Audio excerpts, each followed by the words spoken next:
अस्सलामुअलैकुम, आप देख रहे हैं के न्यूज़ HD। में हूं हारिस अली शाह गिलानी। चलते हैं आज की अहम खबरों की तरफ। रुख करेंगे आरिफ आला का। मुल्क भर की तरह आरिफ आला में भी ईद उल फितर मजहबी जोश व खरोश से मनाई गई। पंजाब पुलिस की जानिब से सिक्योरिटी के सख्त इंतजाम किए गए। असिस्टेंट कमिश्नर आरिफ आला ने मसाजिद और ईदगाहों का मुआयना किया। आरिफ आला से रिपोर्ट कर रहे हैं हमारे नुमाइंदे मिर्जा फहद।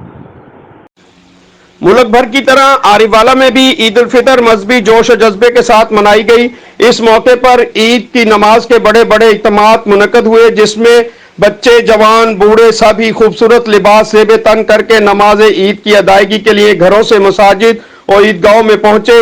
ईद की नमाज के इज्तिमात में उलमा इकराम ने कहा, ईद मुसलमानों का सबसे बड़ा त्यौहार है। रोजेदारों के लिए अल्लाह का बहुत बड़ा इनाम है। हमें गुरबा और मसाकीन को ईद की खुशियों में शामिल करना चाहिए। मजीद मुल्क और कौम की तरक्की और खुशहाली के लिए खसूसी दुआएं की गई। इज्तिमात की सिक्योरिटी के लिए पंजाब पुलिस, एलीट फोर्स समेत ट्रैफिक पुलिस के एहलकार भी अपने फराइज निभाते नजर आए। असिस्टेंट कमिश्नर आरिफवाला अजहर तारिक वट्टू ने मसाजिद, ईदगाहों के अलावा शहर भर का तफसीली दौरा किया।